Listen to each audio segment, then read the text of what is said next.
नमस्कार। ब्रेक के बाद दर्शकों आप सभी का बहुत बहुत स्वागत है। आप देख रहे हैं इंडिया न्यूज, आपके साथ में सृष्टि मिश्रा। बेहद खास कार्यक्रम का वक्त हो चुका है, आंकड़े हमारे फैसला आपका। और आज चलिए बात करते हैं ईरान की। ईरान की राजनीति में आ गया है बहुत बड़ा भूचाल। राष्ट्रपति मसूद पेजेशकियन ने ले लिया एक ऐसा फैसला जिससे पूरी दुनिया हैरान है। विदेशों में बैठे ईरानियों को अब सीधे अपने मुल्क लौटने की खुली छूट मिलने जा रही है। अब ना कोई गिरफ्तारियां होगी, न ही कोई रुकावट खड़ी की जाएगी। पेजेशकियन ने साफ कर दिया कि अगर किसी पर कोई केस भी है तो उसे गिरफ्तार करने की जगह गले लगाया जाएगा। राष्ट्रपति का यह भी दावा है कि शहीद नेता ने भी इस बात पर रजामंदी दी थी कि दुनिया के किसी भी कोने में रह रहे ईरानी नागरिकों को वतन वापसी पर परेशान न किया जाए। 1979 में आयतुल्लाह खुमैनी ने ईरान के खुले समाज को जंजीरों में जकड़ दिया था। तब से आज तक ईरान में इसका विरोध हो रहा था, लेकिन अब तेहरान की सत्ता ने निर्वासित नागरिकों के लिए अपने दरवाजे पूरी तरीके से खोल दिए हैं। राष्ट्रपति मसूद पेजेशकियन के इस नए दाव ने अंतरराष्ट्रीय गलियारों में हलचल तेज कर दी है कि जो ईरानी नागरिक कानूनी पचड़ों और सरकारी कार्रवाई के डर से मुल्क से बाहर रहने को मजबूर थे, वो वापस आ सकते हैं। उनके लिए ये चौंकाने वाला मोड़ है। यह सिर्फ एक बयान नहीं बल्कि ईरान के पुराने सिस्टम पर बहुत बड़ा हमला है। क्या ईरान सच में बदलने जा रहा है? क्या ईरान शरीयत कानून से तौबा कर चुका है? क्या पेजेशकियन वाकई विदेशों में बैठे ईरानी प्रवासियों का विश्वास जीत पाएंगे या महज एक कूटनीतिक चाल है ये? अब इसी पर हमने जनता की राय जानने की कोशिश की है। चलिए देखते हैं इंडिया न्यूज के सर्वे के सवालों में जनता ने किस तरीके से ईरान की राजनीति को समझा है और किस तरीके से आंकड़ों के जरिए अपने बयान को दिया है। चलिए नंबर 1 सवाल पर चलते हैं। सवाल नंबर 1 हमने पूछा कि क्या यह फैसला ईरान में शरीयत नियमों और कड़े कानूनों में ढील का संकेत है? ये जो फैसला दिया है राष्ट्रपति मसूद पेजेशकियन ने। आंकड़े देखिए, 30% ईरान बदल रहा है, 15% नहीं, ये सिर्फ दिखावा है, 53% केवल राजनीतिक मजबूरी है और 2% कहा नहीं जा सकता है। अब चलिए अगले सवाल पर चलते हैं। दूसरा सवाल हमने पूछा ईरान को लेकर कि क्या ईरान के राष्ट्रपति का ये कदम पुराने सिस्टम पर बड़ा अटैक है? ये जो कदम है ये पुराना जो सिस्टम चल रहा है उस पर अटैक है क्या? इस पर देखिए जनता क्या समझ पाई है। 32% हाँ बहुत बड़ा बदलाव, 10% नहीं सिस्टम वही रहेगा, 20% ये सिर्फ एक बयानबाजी है एंड लास्ट वन इज 38% अभी आकलन करना जल्दबाजी होगी। अगले सवाल पर चलिए मूव ऑन करते हैं। हमने एक और सवाल पूछा, निर्वासित ईरानियों को बिना गिरफ्तारी के वापस बुलाने के पीछे मकसद क्या हो सकता है? जितने भी निर्वासित ईरान के जो नागरिक है वो हैं जो बाहर रह रहे हैं, जो विदेशों में रह रहे हैं। आंकड़े 32% देश की छवि सुधारना, 26 अर्थव्यवस्था मजबूत करना, 19 आंतरिक विरोध को दबाना, 23 अंतर्राष्ट्रीय दबाव कम करना। ये रहे इंडिया न्यूज के सर्वे के हमने जो सवाल पूछे हैं। और एक और सवाल हमने पूछा कि क्या 1979 के बाद से ईरान में बनी कट्टरपंथी छवि को इस फैसले से बदला जा सकेगा? जो शरीयत का कानून है इस पर लागू करने की बात जो है, अब देखिए 34% लोगों ने कहा हाँ सकारात्मक संदेश जाएगा, 30% नहीं, पुरानी छवि बदलना मुश्किल है, 32 बहुत कम प्रभाव, 4% कहा नहीं जा सकता है, यानी कि वो इस मामले में कोई विचार नहीं रखते हैं। तो देखिए मसूद पेजेशकियन का यह बयान आखिर इस समय आया है जब जंग तेज है। क्या इस फैसले से ईरान और पश्चिमी देशों के बीच कड़वाहट कम होगी? ईरान के साथ जो तमाम मिडिल ईस्ट में टेंशन चल रही है वो क्या कम होगी? इस पर जवाब आता है 27% हाँ रिश्तों में सुधार होगा, 36 ये तनाव ऐसा ही रहेगा, 30 केवल आंशिक सुधार होगा और 7% कुछ कह नहीं सकते हैं। यानी कि क्या पश्चिमी देशों से ईरान की जो ठनी है, अब क्या ईरान अपने लोगों को वापस बुलाकर तमाम जो रिश्तों में सुधार कर सकता है? इसका जवाब आंकड़ों के जरिए लोगों ने दिया है जो हमने आपको स्क्रीन पर दिखाया। और देखिए बेहद खास मेहमान इस डिबेट में जुड़ चुके हैं। मेहताब उस्मानी जी मुस्लिम स्कॉलर है, बहुत स्वागत है मेहताब जी आपका इस डिबेट में इंडिया न्यूज पर। और देखिए आज का जो मुद्दा है हमारा ये सबसे महत्वपूर्ण है जंग के बीच। आप ये बताइए मेहताब जी कैसे देख रहे हैं राष्ट्रपति का ये जो फैसला है, ये जो फरमान है, इसको आप कैसे देख रहे हैं? पहले तो ये बताइए। नीतिक स्टंट है। जैसे किसी भी देश में एक प्रदेश से पलायन करने के बाद दोबारा से उस प्रदेश में नहीं जाते लोग। आप हाँ। इंडिया में देख लो, 370 हटने के बाद कितने पंडित बसे जाके, कश्मीर में कितने लोग गए, एक भी नहीं गया। तो ये राजनीति होती है, ये राजनीति वो कर रहे हैं हम। ये मुझे नहीं लगता कि एक भी जो बाहर चला गया ईरान से वो वापस आएगा, एक भी नहीं आएगा। अरे जब प्रदेश से प्रदेश में नहीं जा सकते तो दूसरे देश छोड़ के जाने वाले वापस क्या था? वो कैसे यकीन कर लेंगे सरकार पे? वो कभी यकीन करेंगे ही नहीं, क्योंकि वो जब गए हैं छोड़ के, वो अपना पूरा सारा कुछ सोच के गए हैं कि हमें कहाँ जाना है, क्या करना है, कैसे करना है। तो वापस कैसे लौटेंगे इतने दिन बाद? आप सोचिए ना, उन्होंने अपना सब कुछ वहां इकट्ठा किया हुआ है, अब उसको सारा को छोड़ के वापस ईरान कैसे आ जाएंगे? तो ये तो सिर्फ एक इंटरनली राजनीति है उनकी, वो क्या करना चाहते हैं क्या नहीं, वो तो ईरान को ही पता है इस बात का। वहाँ के राजनीतिज्ञ बताएंगे कि इसमें क्या करना है उनको, क्यों उन्होंने ये फैसला लिया और क्यों वो वापस बुलाना चाहते हैं। अच्छा, यानी कि मेहताब जी आपको ये इम्पॉसिबल साउंड कर रहा है कि जो फैसला लिया गया है, यानी कि देखिए जो फरमान जारी किया गया है मसूद पेजेशकियान के द्वारा, लेकिन मेहताब जी क्या ये समझ रहे हैं कि ईरान की छवि को सुधारने की भी ये कोशिश हो सकती है? क्या कहेंगे? देखिए, अगर छवि सुधारनी होती तो इससे पहले भी सुधार सकते थे, युद्ध से पहले छवि सुधार देते अगर अपने देश के लोग वापस बुलाने होते उनको तो। सभी छवि सुधार, एक बात बताइए मुझे, छवि खराब कहाँ हुई है ईरान की? सिर्फ अमेरिका की निगाह में ईरान की छवि खराब है या किसी और देश के भी? देखिए ईरान की जो छवि है ईरान ने मेहताब जितने जी भी देश पे अटैक किया, सुन उसके लीजिए मैम, प्रॉक्सिस को लेकर भी हुई है और जितने अपने भी कट्टरपंथी विचारधारा को लेकर भी हुई है, क्योंकि आप मैं याद बता कीजिए। तो रहा हूँ।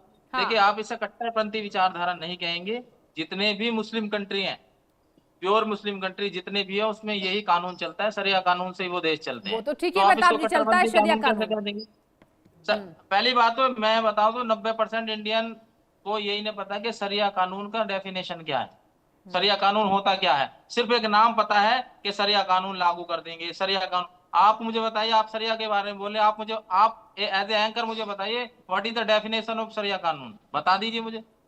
डेफिनेशन आप पता कीजिए ना, आपको क्योंकि पता है? देखिए ईरान में आपने जो कहा कि कोई भी वहां देखिए, विरोध नहीं करता आपने है, आप याद आपने कीजिए जब अयातुल्ला अली खामनेई की मौत हुई थी उसके बाद सड़कों पर लोग उतरकर जश्न मना रहे थे। तो आपने जो कहा कि कट्टरपंथी विचारधारा को लोग वहां पसंद करते हैं, ऐसा नहीं है। चलिए एक बार वेट कीजिए, एक और बेहद खास मेहमान मेरे साथ जुड़ चुके हैं, डॉक्टर मनन द्विवेदी सर भी मेरे साथ जुड़ चुके हैं, विदेश मामलों के जानकार। सर आपका बहुत स्वागत है मनन सर, आपका इंडिया न्यूज पर। और सर देखिए, आज का जो मुद्दा है हमारा डिबेट का वो ये है कि ईरान के राष्ट्रपति जो हैं मसूद पेजेशकियान, उन्होंने एक फरमान जारी किया है। उन्होंने ये कहा कि जितने भी लोग ईरान के बाहर चले गए हैं, विदेशों में रह रहे हैं, वो वापस आ सकते हैं, कोई कानून पचड़े में हम आपको नहीं फंसाएंगे, आप केवल हमारे देश वापस लौट जाइए। कैसे देख रहे हैं, वतन वापसी क्या पॉसिबल है? क्या आपको लग रहा है सर कि ईरान अपनी छवि सुधारने के लिए भी, और जिस तरीके से जंग जो चल रही है, जो जंग मिडिल ईस्ट में चल रही है, अब पश्चिमी देशों से अपने रिलेशन को ठीक करने का भी ये उपाय हो सकता है? क्या कहेंगे? देखिए, मैं यहाँ पर ये, हाँ सर बताइए। मैं आप कहना चाहता कि हमें ये देखना चाहिए कि जो स्ट्रेट ऑफ हॉर्मुज का जो मुद्दा है वो पूरी तरीके से आगे लाना चाहिए, और कुछ कट्टरपंथी ताकतें और कुछ लेफ्ट लिबरल फोर्सेस दोनों एक ही लेवल पे मैं दोनों को आंकूंगा। ये हॉर्मुज को किसी तरीके से डिबेट में नहीं आने दे रहे हैं, क्योंकि ईरान ने जिस तरीके से हॉर्मुज में ब्लॉकेड किया है, हाँ। अमेरिका भी उसको ब्लॉकेड को नहीं हटा रहा है। तो ये पूरी गलती अमेरिका और ईरान की मुझे दोनों की साझा गलती लग रही है। इसके अलावा जैसा आप रिफ्यूजीज की बात कर रहे हैं, तो United Nations declaration of human rights ये 1948 में आया, उसके बाद 1951 में आया आपका क्या कहते हैं वो द कन्वेंशन ऑन रिफ्यूजीज।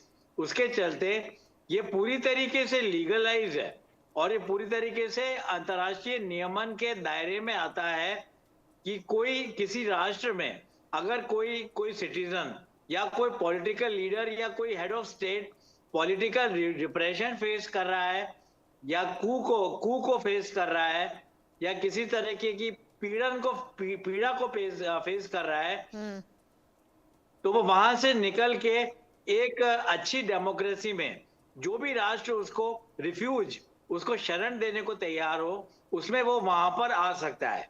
तो ये सारी बातें हैं। इसके चलते मुझे लगता है कि, पर मुझे नहीं लगता कि अगर क्या वो किंग ऑफ पहलवी को पूरी तरीके से सेफ्टी और सिक्योरिटी दे पाएंगे तेहरान में। मुझे लगता है ऐसा बिल्कुल नहीं होगा। और जिस तरीके से अभी शेख हसीना भी चाह रही हैं कि बांग्लादेश में वापस चली जाएं, बिल्कुल, पर क्या उनको पूरी सुरक्षा और सिक्योरिटी मिलेगी, इस बारे में अभी किसी को आइडिया नहीं है। और यही स्थिति मुझे लगता है पहलवी डायनेस्टी के हेड के लौटने पे ईरान पे भी होगी। अभी तो मैं इतना ही कहना चाहूंगा। यानी कि मनन सर आपको ये लग रहा है कि ईरान में जो परिवर्तन की आहट है वो नजर आ रही है। मेहताब जी आपके पास मैं रुक करना चाहूंगी। मेहताब जी ये बताइए कि क्या लग रहा है आपको, जो जिस तरीके से जो चर्चाएं चल रही ईरान को लेकर, अब ईरान अमेरिका से जंग तो कर रहा है, लेकिन ईरान को पश्चिमी देशों से भी अपने हालात को सुधारना है और उसे अपनी छवि ठीक करनी है। आपने जो बात की कि छवि कहाँ खराब है, देखिए ईरान को लेकर अमेरिका ने ही कह लीजिए, देखिए राष्ट्रपति डोनाल्ड ट्रंप ने ही पूरे विश्व भर में ये बताया है कि ईरान एक कट्टरपंथी विचारधारा का देश है और हमने यही वजह है कि अयातुल्ला अली खामेनी का खात्मा किया। अब बाद में ट्रंप अपने बयानों को जरूर बदलें, आज वही ट्रंप कह रहे हैं कि अब मुझे मौत नहीं देखनी है, अब मैं खून नहीं बहाना चाहता है, यही वजह है कि अब मैं पीस डील की तरफ रुखसत कर रहा हूं। तो बताइए आप कैसे देख रहे हैं इसको? ट्रंप ने ये बातें कही है ईरान को लेकर। पहली बात तो ये, ट्रंप कौन होते हैं कि किसी देश के लीडर को या किसी देश के बड़े नेता को ये डिसाइड करने वाले कि ये सही है या गलत? हाँ बिल्कुल, आप बताइए कितने देशों को, इराक को पूरा अमेरिका ने तबाह कर दिया। हाँ। आप बताइए उसमें क्या इराक की, देखिए अमेरिका का एक जो रवैया है वो एक तानाशाह वाला रवैया है। हाँ वो तो या सही तो कह रहे हैं आप, अमेरिका की बातों पर भी भरोसा करना ये ठीक नहीं होगा किसी भी देश के लिए। हाँ सुन लीजिए मैडम, अभी अमेरिका का क्या है कि या तो मेरे तरीके से चलो या मैं अपने तरीके से चलाऊंगा आप। हाँ। ये अमेरिका का रवैया। और दूसरी बात, यहाँ बार बार एक बात है कि ईरान अपनी छवि सुधारे पश्चिमी देशों में। ईरान की छवि कहाँ खराब है? ईरान तो उन्हीं सैन्य ठिकानों में जहां से अमेरिका अटैक कर रहा है, जिस देश से, उन्हीं सैन्य ठिकानों को तो खत्म कर रहा है ईरान। कोई उन देशों पे थोड़ी हमला कर रहा है, वो तो उनको टारगेट कर रहा है जो अमेरिका के ठिकाने जिस भी देश में है, पश्चिमी देश में, उस पर टारगेट कर रहा है वो। तो उसमें उसकी छवि कहाँ से खराब हो रही है? अगर ऐसी छवि खराब होने वाली बात होती तो सारे पश्चिमी देश एक साथ अटैक करते अमेरिका के साथ मिलकर। किसने किया अभी तक? बताइए मुझे, एक देश का नाम बता दीजिए जिसने अटैक करा हो ईरान पे पलट के। अगर छवि खराब होती तो जाहिर सी बात है वो अटैक करते। तो ये छवि खराब वाली बात तो आप छोड़ दीजिए। छवि खराब अमेरिका की है पूरे वर्ल्ड में, ये दुनिया जानती है। वो जिस देश को चाहे उसको तबाह कर सकता है, जिस देश को चाहे उसको बना सकता है, ये सबको पता है। और आप छवि की बात करा रहे हो, यूक्रेन का और रूस का कितने टाइम हो गया जंग होते हुए? किसकी छवि कौन खराब कर रहा है? या यूक्रेन छवि साफ कर रहा है या रूस साफ कर रहा है वर्ल्ड में? यही समझ नहीं आ रहा। कितने देशों में जंग चल रही है लेकिन टारगेट ईरान है। ईरान क्यों टारगेट है? क्योंकि वो मुस्लिम कंट्री है, आप सबको पता है। तो बात घुमा फिरा के कभी मैंने आज तक किसी डिबेट में यूं नहीं सुना कि यूक्रेन और रूस में किस बात का झगड़ा है, यूक्रेन और रूस में किसका कौन देश साथ दे रहा है। कभी कोई नहीं बात करता। ईरान में क्या हो रहा है, ईरान के नेता क्या कर रहे हैं, ईरान में क्या होने वाला है, ईरान में कौन घर वापसी करेगा, ईरान में कौन सा कानून चलता है, इस सब की बहस होती है। क्या ईरान ही है पूरी दुनिया में एक देश? इसके अलावा कोई मुस्लिम कंट्री नहीं है? इसके अलावा देश नहीं है दुनिया में जिसमें जंग ना हुई हो? एक देश बता दीजिए तो मुझे। जंग की खबरें तो सभी जगह दिखाई जा रही है, रशिया यूक्रेन को लेकर भी हम लगातार दिखा रहे हैं। आप यूक्रेन की मुझे बताइए, यूक्रेन देखिए रशिया का साथ दे रहे हैं किम जोंग उन, वो भी हम बता रहे हैं, लेकिन ईरान को लेकर जो ताजा खबर आ रही है वो भी हम अपने दर्शकों को बता रहे हैं कि अब ताजा खबर ये है कि अब पेचकियां ये कोशिश कर रहे हैं कि जितने भी लोग हैं, हो सकता है देखिए मेहताब जी, अर्थव्यवस्था को भी सुधारने की वजह से ये एक पहल हो, क्योंकि ईरान जंग में जिस तरीके से बर्बाद हुआ है, खासतौर पे तेहरान, अब स्थितियां वाकई हाथ से निकलती नजर आ रही है। हालांकि ईरान एक इकलौता देश है जिसने साफ कह दिया अमेरिका को कि पूरी ताकत आप झोंको, हमारी जितनी ताकत बचेगी हम उतना वार आपका सहन करेंगे और रिटेलिएशन करेंगे। लेकिन आपको क्या लग रहा है कि क्या छवि के अलावा क्या अर्थव्यवस्था मजबूत करने की दिशा में यह पहल हो सकती है? मैडम देखिए, जिस देश को अर्थव्यवस्था की चिंता होती है वो अमेरिका को चैलेंज नहीं करता। हाँ, इस बात को चैलेंज है। दुनिया में कोई देश ऐसा नहीं जो अमेरिका को चैलेंज कर दे। उसने किया है ना, उसको अर्थव्यवस्था की चिंता ही नहीं है। अर्थव्यवस्था कहाँ जाएगी, कैसे जाएगी, उसको अपना देश बचाना है। आपको लग रहा है कि ईरान की तरफ से जो ये बयान जारी किया गया है उसमें आप कह रहे हैं कि एक साधारण सा बयान है और उससे कुछ होने वाला नहीं है, छवि खराब नहीं है। मनन सर, आपसे मैं पूछना चाहूंगी सब, अर्थव्यवस्था को लेकर जो तमाम यहाँ पर खबरें सामने आ रही है कि वापस से रिटेलिएशन तो देखिए ईरान करेगा, आज भी युद्ध छिड़ा, आज भी एक बार फिर से हमने देखा जंग की आहट जो है वो तेज हो गई है, लेकिन वाकई जिस तरीके से फ्रीज संपत्ति अमेरिका देना नहीं चाहता है, अब ईरान आखिर मदद कैसे करेगा? क्या आपको लग रहा है कि जो विदेशों में बैठे हुए हैं उनसे कोई बहुत बड़ी मदद हो जाएगी? ये सब तमाम पहलुओं पर ईरान क्या विचार कर रहा है, क्या कहेंगे? देखिए, मुझे लगता है कहीं ना कहीं क्लैश ऑफ सिविलाइजेशंस की जो अवधारणा है, हाँ, उसको काफी सिंसियरली, काफी सीरियसली और पूर्ण रूपेण तरीके से आत्मसात कर चुका है ईरान। तो मुझे नहीं लगता कि ईरान और अमेरिका की कोई भी बराबरी है। पर अमेरिका के सामने जो मुश्किल आ रही है वो ये है कि वहां पर Iran sponsored global war on terror, इसकी स्थापना 1979 के बाद से हुई। हाँ। जब ईरान में एम्बेसी क्राइसिस हुआ और जब पहलवियों को वहां से छोड़ के जाना पड़ा, जैसे कि रिफ्यूज के कॉन्टेक्स्ट में आप बात कर रही थी, तो मेरे कहने का मतलब है कि जो जितने भी नॉन स्टेट एक्टर हैं, ये बात मैं पहले कह चुका हूं और इसकी पुनरावृत्ति करूंगा कि हमास हुए गाजा में, हिजबुल्ला हुए लेबनान में, हुतीज हुए येमेन में, इन सभी नॉन स्टेट एक्टर्स को, मतलब अगर मैं थोड़ा और अनपार्लियामेंट्री जाऊं अपनी भाषा में, तो मैं कहूंगा कि इन टेररिस्ट और आतंकवादी और कट्टरपंथी गिरोहों को सपोर्ट करने का श्रेय अमेरिका को तो नहीं जाता, इनको सपोर्ट करने का श्रेय जाता है ईरान को। बहुत बढ़िया, तो इस इस पर जवाब तरीके लेते हैं से- एक बार मेहताब जी से। मेहताब जी, डिबेट की शुरुआत में ही मैंने आपसे एक बात कही थी कि प्रॉक्सीज की वजह से भी अमेरिका जो है वो हमलावर है, इस पर क्या कहेंगे? मनन सर ने तो साफ कह दिया, प्रॉक्सीज की वजह से ही नहीं, देखिए, आतंकवाद का अड्डा बताया जाता है ईरान को। कहीं ना कहीं चलिए, ईरान को आपने आतंकवाद का अड्डा बना दिया। सीरिया में किसका अड्डा था? एक बार जवाब दे दीजिए ना। बताइए, सीरिया में किसका था? अफगानिस्तान। ईरान पर आते हैं ना एक अफगानिस्तान बार। पूरा तबाह कर दिया, चलिए इराक ईरान तबाह पर कर आइए दिया, ना एक बार, सीरिया ईरान तबाह पर कर दिया। मनन सर ने जो अब कहा। ईरान पे एक मिनट, एक सुन लीजिए, सुन देखिए, लीजिए। ऐसा होता है कि साहब ने जो कही ना, घुमा फिरा के नहीं, ये जो उन्होंने कवायद है उनको कि सीधा ही स्टेट और बोलना था। नॉन सेक्टर, नॉन अरे सर स्टेट सुन एक्टर की लीजिए, बातचीत कई वर्षों से चल सुन रही है लीजिए पहले, और ये बात क्लैश सुन लीजिए। चलेगा। आपने जो घुमा फिरा के बात कही ना, वो सीधे सीधे बोलना था आपको।